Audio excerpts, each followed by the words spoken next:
Times of Ahmednagar, आपल्या हक्काचा आवाज।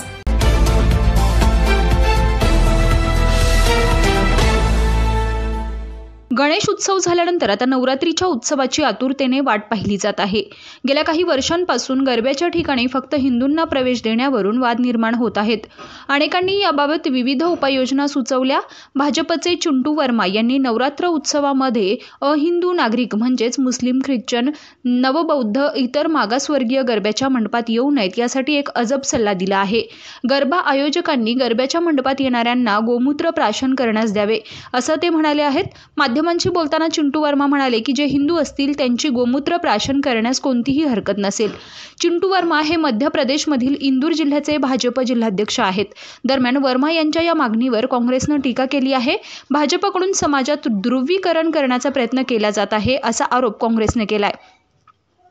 मध्य प्रदेश काँग्रेसचे प्रवक्ते नीलभ शुक्ला यांनी सांगितलं की गायींच्या निवारा केंद्राची दुर्दशा झाली आहे। भाजपचे नेते या विषयावर बोलायला तयार नाहीत, मात्र त्यांना गोमूत्राचं राजकारण करायचं आहे। पीटीआयला दिलेल्या प्रतिक्रियेत शुक्ला म्हणाले, भाजपकडून गोमूत्र प्राशन करण्यासाठीची मागणी पुढे आल्यामुळे समाजात आणखी ध्रुवीकरण वाढेल। आधी भाजपच्या नेत्यांनी गोमूत्र प्यावे आणि मग गरब्याच्या मंडपात प्रवेश करतानाचा व्हिडिओ सोशल मीडियावर पोस्ट करावा असंही आवाहन शुक्ला यांनी केलं आहे।